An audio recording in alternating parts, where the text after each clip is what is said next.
up our series on marriage that we called Captivated. And so we're going to wrap that up in our time together today. I got a couple of things I want to do before we dive into Song of Solomon chapter 7. The first is to say that although our church is primarily made up of young married couples, there are several thousand singles that sit among us every weekend, and they're all over the map in their singleness. Some of them are vowed singles, like they plan on being singles for the rest of their life. They plan on using their lives to kind of make disciples and be a part of the kingdom of God, and see that being single creates some space for them to really give themselves over to that. And then we've got quite a few that are like, that ain't my gift. I don't want that gift. If God tries to give me that gift, I'm going to try to return that gift. I'm just waiting for my person. And if you could preach on that, that would help me. And then we've got widowers and we've got divorcees. But there's several thousand people who are sitting in this 3-week series on marriage kind of going, okay, what does this have to do with me? And so I want to just say here on the last week, I read something this week that I just thought, that's really good. I'm going to steal that in a book by a man by the name of Peter Scarzero, I think is how you pronounce his last name. And what he said is that as we've been talking, that marriage is a picture of Christ's redemption of the church, of his bride, so that marriage is a picture of God's pursuit of the church and ransom of his people, that we are called as the church the bride of Christ. I know some of you brothers don't like that language, but your wives and daughters have to deal with being called sons of God throughout the scriptures. So like I say, there's enough in the book to offend all of us, right? And so we are the bride of Christ. And so one of the things that Scarzero said in his book was that marriage is a picture of the depth of God's love. And what he meant by that is, like, if I think about being married, I've got my person. And now that I have my person, that limits the breadth of my love, because the depth of my love is one-on-one. So Lauren is my person. I don't have other people. I got Lauren. And my heart, my mind, my creativity, my energy, my vitality goes to this woman. And in so doing, we communicate to the world and to one another the depth of God's love, where singleness paints another picture, because we know from the Word of God that the love of God is not just deep, but what? Wide. Right? So singleness portrays and shows the picture of the breadth of God's love. Because if you're single, then you don't have a person, you have a community. And so as you love that community, walk in that community made up of friends and family and coworkers, as you love like that, what you're communicating then is the breadth of God's love. And the church and the world need both pictures. And so if you've been listening to this series and you're a single and you're going, okay, if marriage is a picture of Christ redeeming for God, the church, buying his bride, then what is my singleness? Well, I think Peter is on to something, right? That you are communicating the breadth of God's love to the world. All right. Now, second thing I want to do is I want us to honor and celebrate a group here. And I want to kind of tell you what they did and why we're going to do that. The Village Church, being the size that we are, we have a communications department, right? Most churches don't have comm departments. We actually have a comm department. And so if you think about Exodus, the workbook you got, the videos that we showed, that's all our creative team kind of creating these things, because we're after the whole person, right? Not just the mind, but the mind and the senses and the heart. We want the whole person in glad surrender to Christ. And art tends to do that, grab hold of places that aren't just, our kind of intellectual capacities, but kind of stir up our, and this, about a week and a half ago, the DSVC Awards were held here in Dallas. They featured a large number of successful creative advertising agencies, big and small, throughout the Metroplex. So think of organizations like American Airlines and different large organizations and their creative teams here in the Metroplex. And so the only church represented at the DSVC was the Village. And one of the things I love about them is they don't give out participation trophies. Right? And so I see you giggling, so I appreciate that you're with me on participate. Hey, you didn't win a game this year, but you know what? Let's celebrate that. Here, hang this in your wall. It's just a remembrance of your defeat, right? And so what I mean by that, by participation trophies, is on their gold awards, they will not give out a gold award if there's no a gold award winning worthy, right, participant. So they'd be just like, and the winner of the judge's choice this year is no one. Thanks for coming. Good night. So like they're really serious about the art of it all and the energy around those things. And when Kent Rabelais became the executive director of our communication team, here's the standard he said: excellent art, the excellent art appreciated by those at the highest level. So that's the bar, and that's a really high bar for a church to go. We're going to create things that the world goes, that's really good stuff. So we were invited to this awards ceremony, and here's what happened. The village took home 3 awards, 1 bronze for the Exodus handout, 1 gold for the entire Exodus campaign, which is a very collaborative effort. And then lastly, we took home the gold for the Judge's Choice Award for the entire Exodus campaign. So, and then I want to say this, because I get really, yeah, go ahead. But here's the thing, I love that team works so hard. They're so behind the scenes creating things that kind of stir our affections for Jesus, and kind of we rarely even think about what they're doing and how they're doing it, all the copy that needs to take place, it's a stunning amount of work that these brothers and sisters do. But I think the thing I was most excited about is the Judge's Choice Award was given by a man who is a very well-known, very well-respected kind of filmmaker, and his assistant came up to our team, just tears in her eyes, saying that this man was not a Christian, was far from not interested, and yet the Exodus material was haunting him, and he began to dig into his Bible and try to get to the bottom of all of this, and so we can praise God for that also. Now, one of my favorite things about the comm team and why I won't have them stand is despite their unbelievable giftedness at creativity and putting works of art out there, to the man or woman, they're nearly all introverts. And so if I had them stand up right now, they might resign and get jobs in the secular world, and they're too good. So I'm not going to do that. But one more time, because there's many of them in this room. Will you thank them for great job, guys? I see you, Jenna. I'm not going to do it. Okay, now we're going to finish out Captivated, which, by the way, that's their graphic, right? And so here's what we've done. We talked week 1 just about the nature of what marriage is, that it is covenant, that we enter into a covenant with one another that is not primarily emotive, although there are emotions involved. It is a commitment of the will that I am giving myself to this person. And so we talked about what marriage was. And then last week, we talked about the gift of sexual intimacy from God, that sex is God's idea. That wasn't a work of the devil. That's not just something we have done, but that God biologically, physiologically did that, gave that as a good gift. And then he put boundaries around it because sex has a way of touching the soul in a way nothing else can.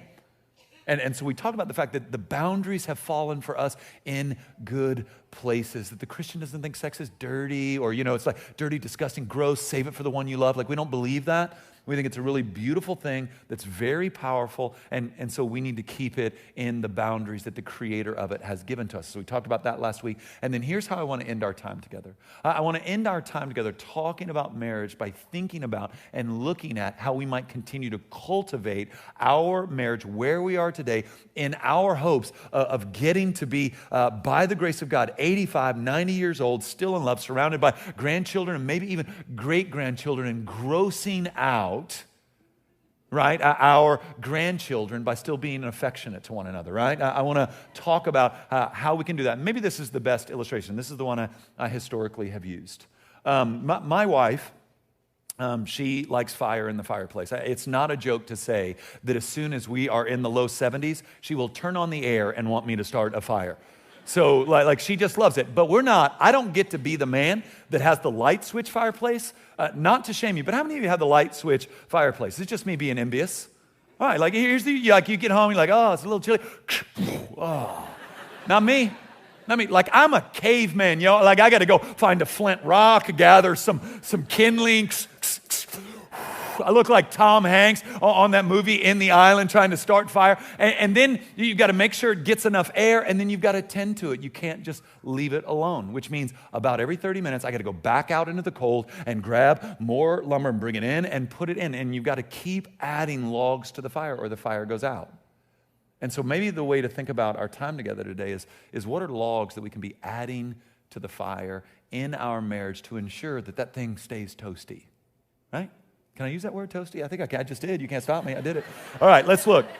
Song of Solomon, chapter 7, starting in verse 1. We read this text last week. I want to kind of draw something else out of it. How beautiful are your feet in sandals, O noble daughter. Your rounded thighs are like jewels, the work of a master hand. Your navel is a rounded bowl that never lacks mixed wine. Your belly is a heap of wheat encircled with lilies. Brothers, look at me. Don't do it. That is not going to translate. I know I said that last week. I'm trying to serve you well. I have yet to meet the woman in 2017 that even if you add that encircled by lilies is going to appreciate you saying that her belly is like a heap of wheat. Just trust me on this. There's some other things in this poem that you can use. Leave that one alone. Your two breasts are like two fawns, twins of a gazelle. Now here's what's happening. I want to draw your attention to this in this text. This is the fourth time in the Song of Solomon that he's addressing his wife, and every other time he starts at the top of her head and ends at her feet. And now, 20-something years into marriage, he's starting with the bottom of her feet and working his way up. Now, what's happened here is after 20-something years, his perspective of her has changed. And so the first log that you need to throw on the fire of your marriage is the log of paying attention to your spouse. If I could just, I've been with Lauren for 20 years. She's been at least 4 different women in that 20 years. And it's not like, sometimes it's like a radical change. I went to bed with one woman and I woke up with another woman in my bed who had different things she liked, different things she didn't want to do, things she was drawn to, things she didn't like at all anymore. It's just confusing. It's discombobulating. And so we believe as Christians in progressive sanctification. We believe that God is changing us. He is making us more like Christ. He is growing us. And if that's true, that means I live in a house with my wife that the Spirit of God is changing her, growing her, moving her. And He's doing the same thing in me so that I am not the man she married. She is not the woman I married. We have changed. A simple illustration. When we first got married, Lauren loved late night movies. And so that was our thing. We didn't have any kids. I was kind of traveling full time as an itinerant teacher.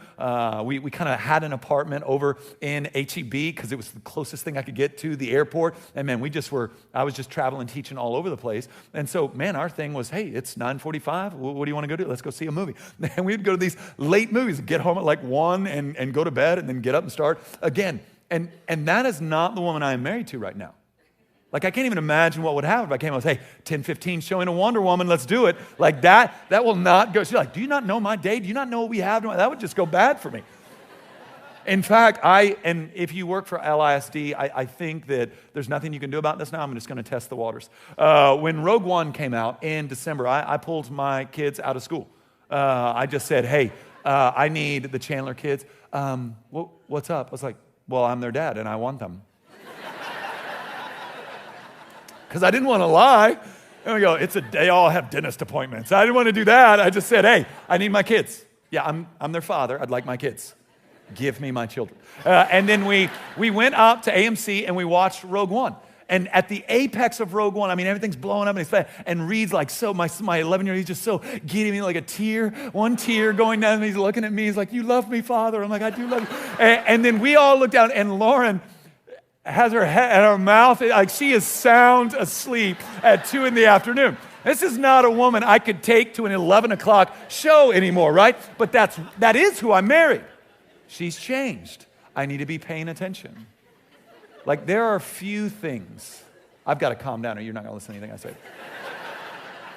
There are few things that will fan heat and passion into your marriage like paying attention to your spouse. Brothers, sisters, you need to have a radar for when your spouse says, ooh, I really like that, or oh, man, I love that. Or when they linger too long at a store looking at something they would like to get but can't necessarily afford, or when they look through that magazine and smell that perfume and talk about how nice that perfume is, or they're looking through, Field and Stream or whatever your dude's into. It's like, oh, look at this, the new Weatherby 257. You just need to take note. That's a way to kind of bless. I got a little touch here. I know they've been wanting that, or even something like, oh, Medea from Scratch is about to open. I love that place. Boom, you need to buy. You need to have a file in your gut for that.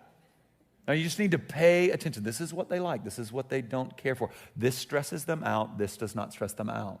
This alleviates stress. This causes stress. This is just paying attention. And you can see that because he has now seen her differently. And then he goes on to compliment things in her that only he would know about at a certain depth. And so let's look there in verse 4. Again, brothers, don't use this. Your neck is like an ivory tower. Your eyes are pools in Heshbon by the gate of Bath Rabim. Your nose is like a tower of Lebanon. That's the one I would say the farthest away from, which looks towards Damascus. Your head crowns you like Carmel, and your flowing locks are like purple. A king is held captive in your tresses. Now let me explain what's happening in this part of the poem. He is now complimenting things that he has a unique perspective on. And so each of these lines is actually tied to a different kind of attribute. And so your neck is like an ivory tower, speaking to her dignity, right? She is upright. His bride is dignified. Your eyes are pools in Heshbon by the gate of Bath Rabim. That's about her depth. She has grown in depth. The nose is like a tower of Lebanon, speaks to her strength. And her head crowns you like Carmel, and your flowing locks are like pearl, speaks to the authority by which she walks. Now, here's the unique privilege of a spouse. What we know from earlier in the song is that when they met and started dating, she was extremely insecure. In fact, at some point saying, don't look at me for I am swarthy, right? I'm not attractive. Don't look at me. Stop looking at me, right? And now what's happened? She's dignified. She's strong. She has depth. He's held captive by the authority in which she walks. The unique perspective that's his and his alone is to watch his spouse grow in dignity, grow. So like if you were to meet my wife and think to yourself, that's a very dignified woman, or she walks in a lot of authority. That would be yours to see and claim. But since we got married when she was 19, then what I got to watch is a woman who, when we first got married, hardly would open her mouth and say anything, right? Around in meetings, around kind of people with personalities, we'll just say it that way. She would just be quiet, and she's so brilliant that on the way home, oftentimes I'd be like, baby, why don't you say anything tonight? She's like, oh, I don't want to look dumb. I'm like, around that guy? Like, trust me. You're going to look more brilliant in contrast to him. You need to just believe in your heart. And now, to see her now, what is mine to have that you don't get is who she was at 19 versus who she is now. That's mine. Like, I get to see that. I get to watch that. I get to rejoice in that. I get to marvel at that. And here's what's happened. Your dignity, your strength, your authority, I am held captive in your tresses. Like I am still captivated by you. You are stunning. And unless you think there's not physical heat there, look at verse 6.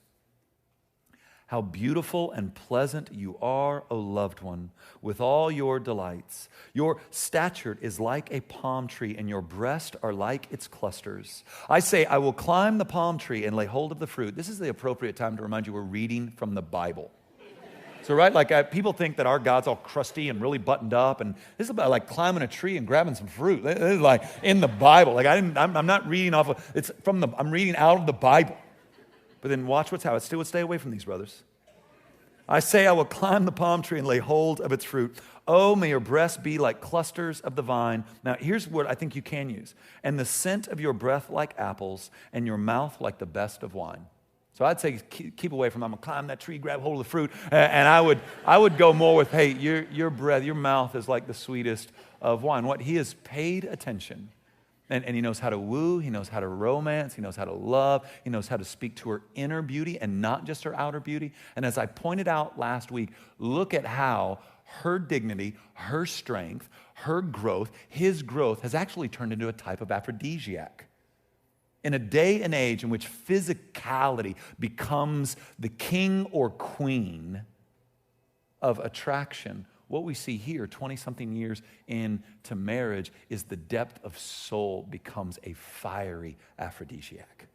So this is something that needs to be cultivated. This is something that needs to be paid attention to. You want that marriage, your marriage, you want to throw a log on, be paying attention, right? Here's the second thing I think you see here is her response. Look there at her response.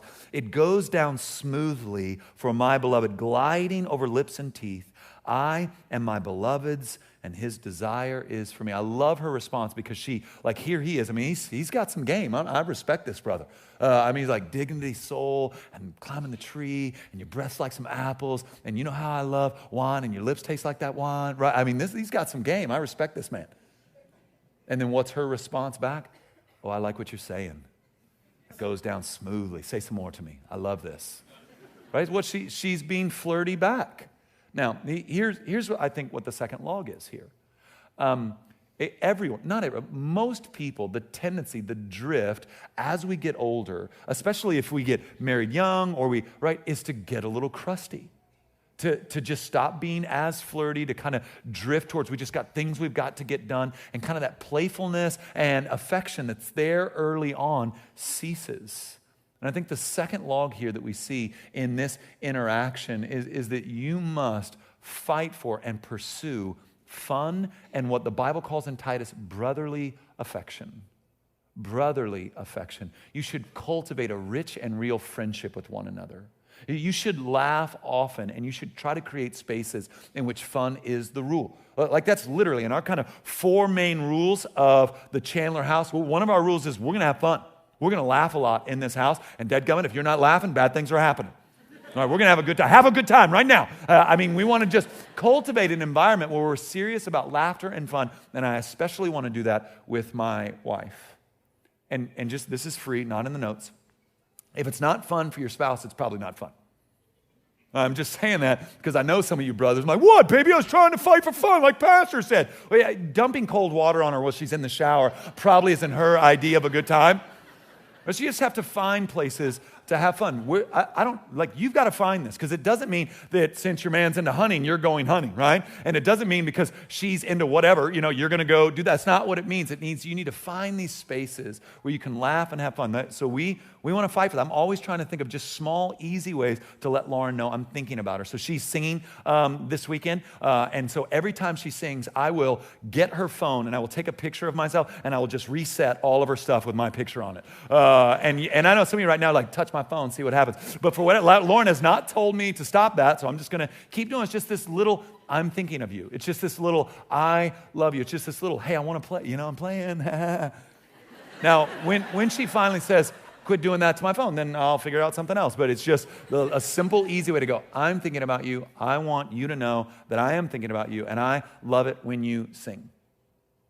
So we got to fight for fun. Oftentimes we'll incorporate the kids in this.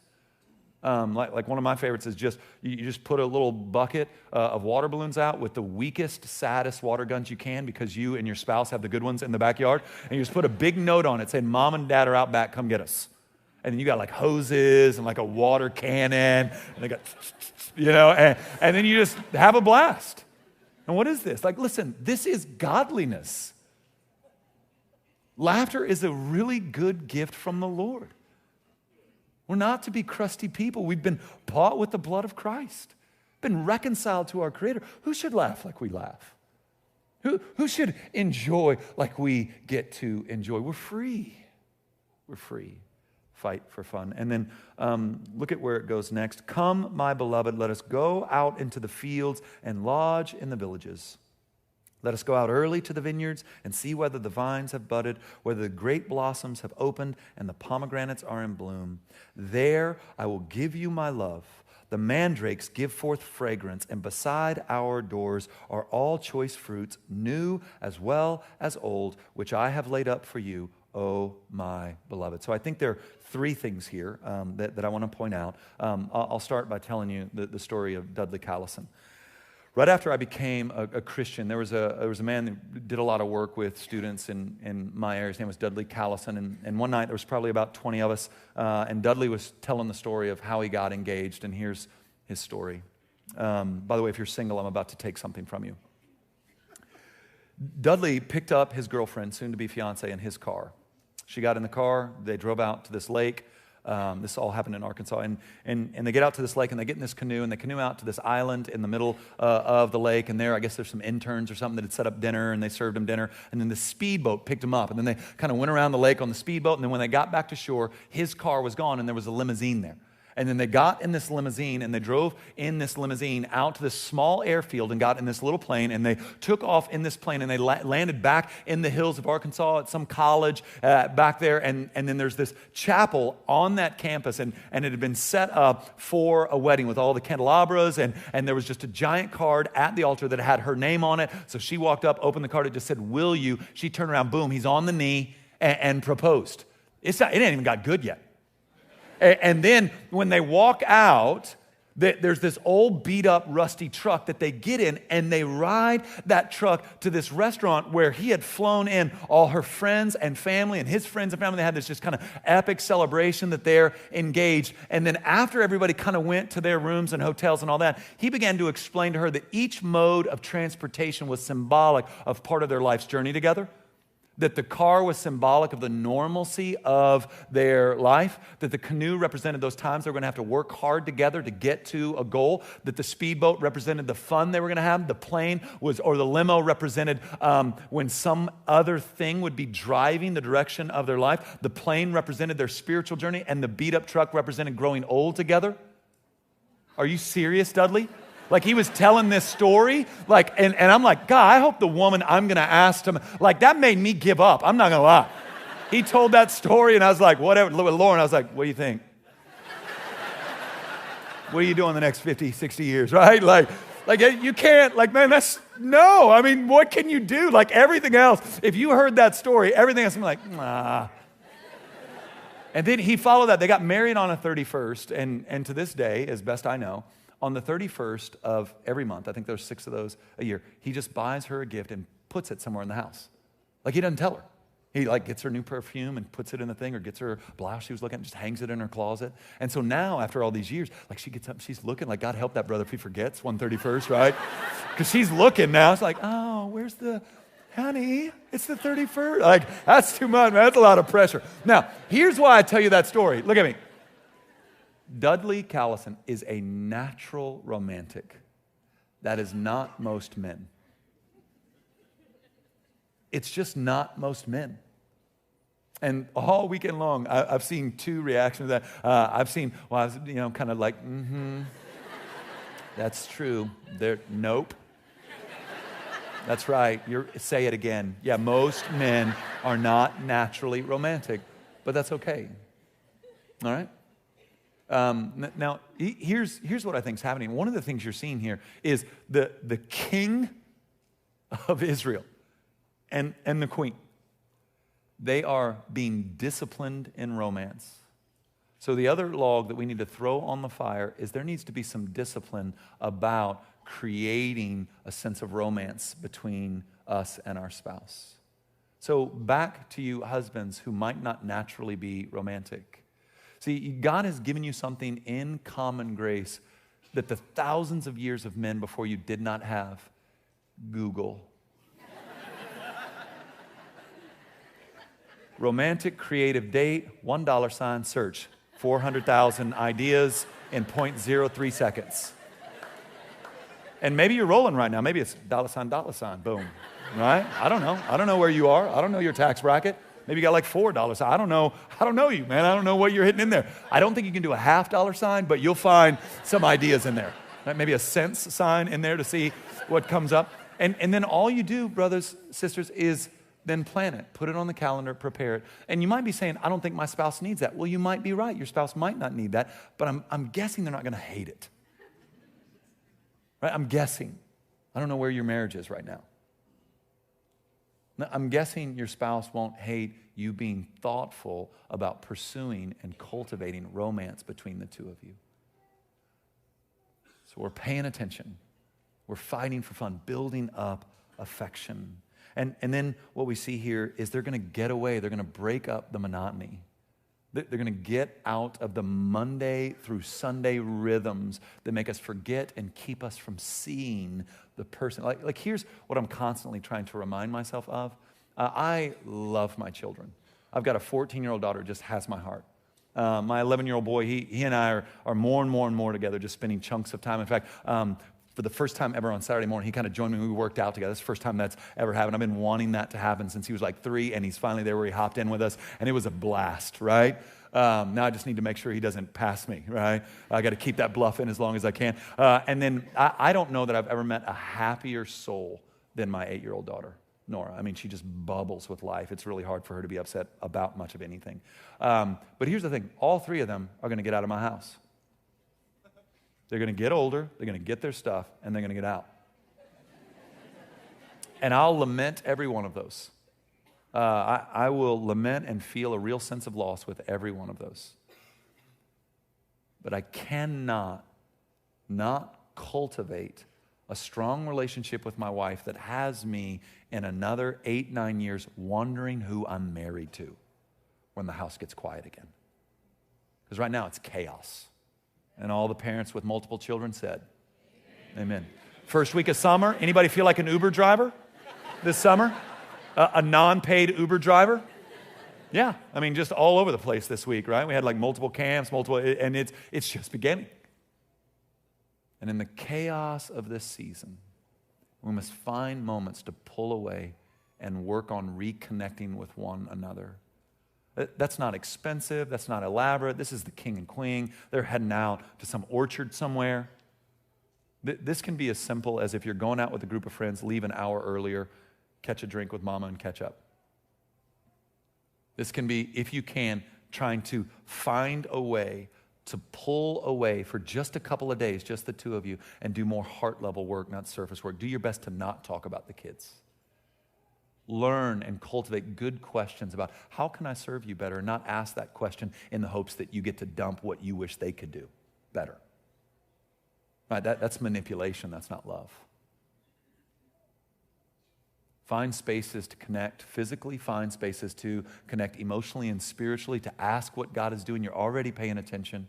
Find those spaces to withdraw and connect at a deeper level. And then lastly, I think you see here they guard against laziness. One of the things you saw earlier in the book, again, if we had time to walk through the whole book, which we certainly don't, if we could have covered earlier, is one of the ways that she praised Solomon on their wedding day was that he had not been passive, but that he had pursued and that he had tried to cultivate and that he had been really active in kind of building this relationship on a really firm foundation. And what you see here is yet again the 2 of them guarding against laziness, guarding against putting it on cruise control, but rather trying to continue to mine and get all that they can out of this good gift of God's grace in the spouse. And so it becomes easy after an extended period of time to just go, I got my person, it's cool. And yet I think there are riches for you, experiences for you, joy for you in not getting lazy, but continuing to cultivate that relationship in all areas. And so we must guard against laziness. We can't afford to put our marriages on cruise control. So maybe that's finding a marriage retreat to go to every year. Maybe that's a date night every week. You just must fight against being lazy. And the way that plays itself out, probably in 2017, is you both get in bed with your cell phones.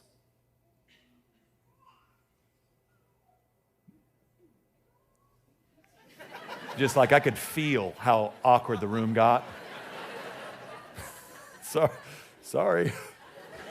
You know, so, I mean, here's the picture. Let's talk about it. Love of your life. Started out hot. That's why you got married. Like Noah said, yeah, you'll do. Will you marry me? Like, no, I've never met the person that's their story, right? Got to marry someone. Kind of like you 80% of the time, we should do this, right? You go and there's some heat there. Like, man, you're like, I like this person. Gosh, I like them a lot. Let's get married. Right? There's some heat there. And then over a period of time, it ends up with you 2 in the same bed together, both of you looking at your phone. There's a living person next to you who you can connect with in all sorts of awesome and intimate ways. I'm not even just talking about sex, just conversation. What are you doing? Scrolling whatever you're scrolling. Looking at old restored World War II photos. as you went into the rabbit hole, and you have no idea how long you've been in there. You're like stalking some dude from high school that you used to play baseball with, and your wife is next to you, looking at Joanne Gaines' feed. You choose for you. You should probably not take your phones into the bedroom. Now, here's the thing. That's not the Bible. I don't have a verse, nor am I trying to lord anything on you other than just to encourage you to think about how to build up intimacy between you and your spouse. It's hard to compete with the phone.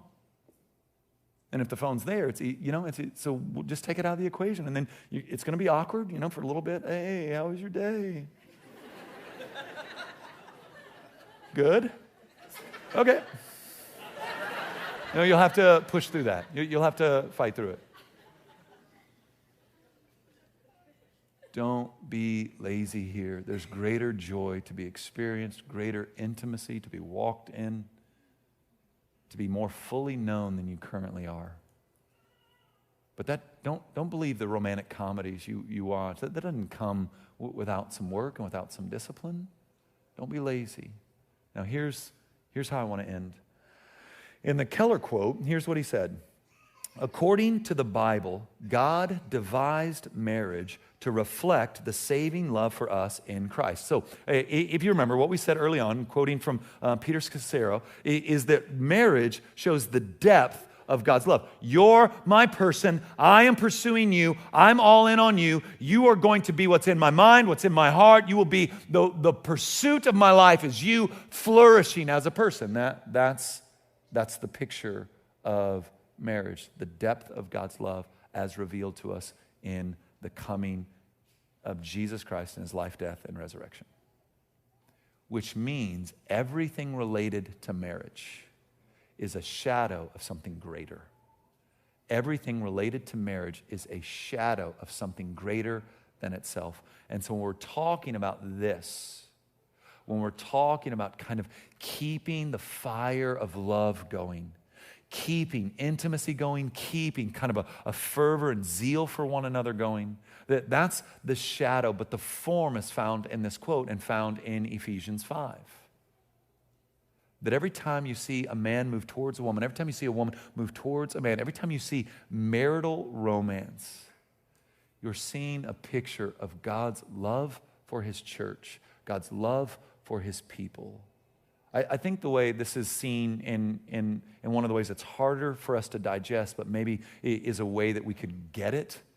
In the Old Testament, oftentimes when the people of Israel didn't have ears to hear, like it didn't matter if a prophet came and said, here's what God says, here's what God says, they just couldn't hear. God oftentimes would have the prophets do what's called prophetic acts. Because the people wouldn't listen, they would then act out something that the people could see that was discombobulating for them. And so one of the greater ones, one of the most well-known of these is found in the book of Hosea. And so God comes to Hosea and says, my people are adulterous. They have left me for other gods. They cannot hear. Therefore, I want you to marry Gomer. And he flooded Hosea's heart for Gomer with the love that he had for the people of Israel. So Hosea's heart is flooded with this unwavering love for Gomer. Now, the issue, the prophetic act, is that Gomer was a prostitute. And so Hosea buys her out of prostitution, brings her into his home, establishes safety, provision, care, a space where she is not viewed as a commodity to be consumed, but as a soul to be cherished. And she flees it and runs back to prostitution. Hosea's heart breaks, and he goes and he buys her back. Brings her back into that safety, back into that provision, back into that care, back into being valued as a person and not a commodity to be consumed. And she runs again. And Hosea, then heartbroken, grief-stricken, tear-stained face, goes and buys her back and brings her back into safety. And God's message to an adulterous people is that they were his bride. And he was their husband. And he would continue to seek them and rescue them and save them. even in the midst of disgusting and despicable adultery. And this is the God of the Bible that reveals through marriage, that paints on the canvas of creation via marriage the depth of his love for his bride, the church. So listen, I want your marriages to flourish, right? It's a picture of the depth of God's. I want the world to see you in love with your spouse, keeping logs on that fire, letting that fire burn hotter and hotter and hotter. But more than I want that for you, I want you to get a sense of God's unswerving, unwavering devotion to you who are children of God. And if you're not a Christian, this is the commitment of our God. Like, what other God in the human imagination moves towards people like this? Isn't not the message that gods are angry and ready to destroy, and yet the God we see in the Bible uses this as the illustration to get us to understand the depth of his love. And maybe you grew up in church and you're like, well, so there's no punishment for sin? No. Grace does not make sin safe. Grace does not make sin safe. It makes sinners safe. But sin has consequences. All sin has consequences. But the invitation to you and to me is to come into that place of providence, of care, of safety, of covering, where we might flourish as human beings under the care of our loving Father and, according to biblical imagery, husband. Let's pray. Father, I pray a prayer blessing over the marriages in this room. Just ask even now that you would begin to drum up in the hearts of husbands and wives places where they haven't paid attention and maybe steps they need to take in regards to repentance and confession and such.